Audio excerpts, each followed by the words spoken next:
Benvolguts compatriotes. Avui fa 3 mesos exactes que una part del govern de Catalunya s'instal·lava a l'exili amb una doble intenció: preservar la continuïtat de la institució històrica del nostre autogovern i mantenir la capacitat d'acció i opinió per defensar el mandat de l'1 d'octubre. Ambdues intencions romanen intactes i hem procurat en tot moment que les accions i decisions desenvolupades a l'empara d'aquest compromís s'expressessin amb la màxima dignitat, la màxima exigència democràtica i el màxim compromís amb la voluntat dels nostres conciutadans. El Parlament de Catalunya em va elegir president el dia 10 de gener del 2016 i aquell Parlament no em va retirar mai la confiança. El cessament el va ordenar per decret el govern espanyol, no pas el Parlament que representa la voluntat popular. I ho va fer el govern d'una manera que molts han considerat contrària a la pròpia Constitució. Avui m'hauria agradat dirigir-me a tots vosaltres amb el ple d'investidura ja celebrat i, per tant, investit altre cop com a president de la Generalitat de Catalunya. S'hauria materialitzat així la voluntat de la majoria absoluta dels diputats electes del Parlament, majoria que respon a la voluntat nítida expressada a les urnes el dia 21 de desembre.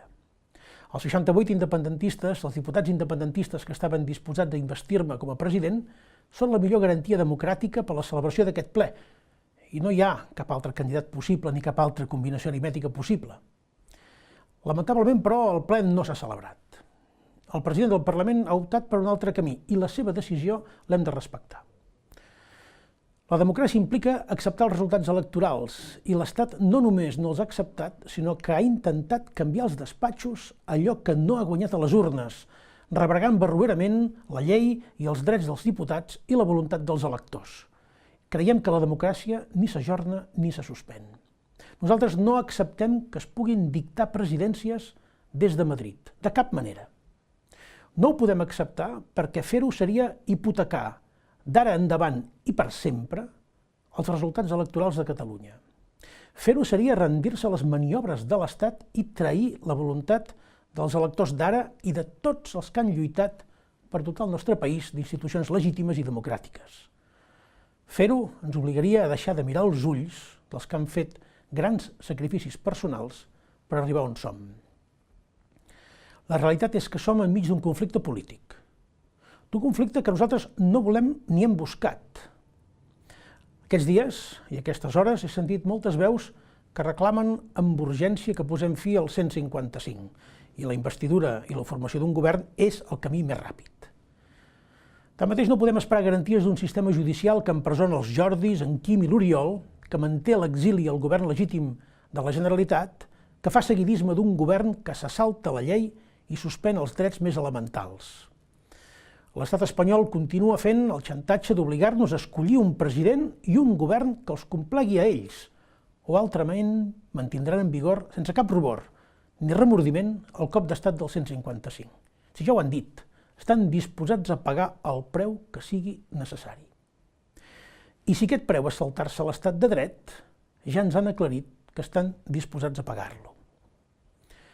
La decisió del poble de Catalunya, però, del dia 21 de desembre, és inapel·lable. No volem el 155.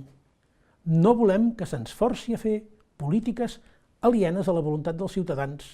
No volem que se'ns continuï reprimint i perseguint per les nostres idees. I pensar que s'aixecarà el 155 complint com a alumnes avantatjats la doctrina del 155 és d'una gran manca de realisme. El realisme és el 21 de desembre. El bany de realitat són els més de 2 milions de vots a favor de la independència en unes urnes amb unes condicions impossibles on va anar a votar gairebé el 80% del cens. La normalitat democràtica és la que surt del Parlament, i no la que surt d'un tribunal constitucional interferit i teledirigit per la Moncloa. Haurem de dedicar els propers anys a defensar-nos com a país des de totes les posicions. I reconeguem-ho, no sempre amb els elements a favor, però Catalunya no s'ha rendit. El projecte de país lliure, de país millor, uneix molta més gent que no pas el d'un país sotmès i decadent. Avui Catalunya tenia l'oportunitat de continuar construint el país que els seus ciutadans volen, però haurà de mantenir-se encara en la paràlisi a què l'obliguen els qui han perdut les eleccions. Avui hauríem d'estar parlant dels projectes de govern per als propers 4 anys, de com encarem com a govern legitimat per les urnes l'etapa de restitució i de regeneració democràtica, però hem de continuar parlant de la inefable judicialització de la política catalana que frena el nostre progrés col·lectiu i afecta especialment aquells sectors socials més desafavorits. No tinc cap dret a obrir cap porta que legitimi aquest atac que hem sofert com a país. Sobre els resultats d'un xantatge no es pot construir futur, no es pot construir república, no es pot construir dignitat ni democràcia. Tanmateix, sobre els resultats del diàleg i la negociació, tot és possible.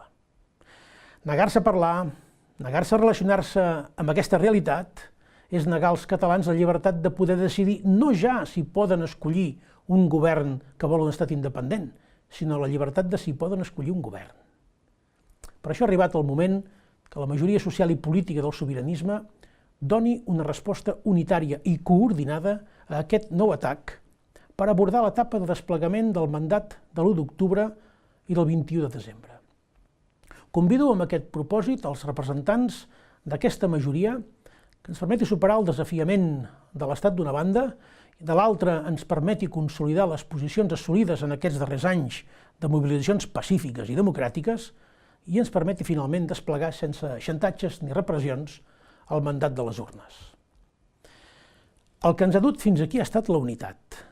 No la perdem. És el que somien els qui ens volen a la presó i a l'exili per molts anys.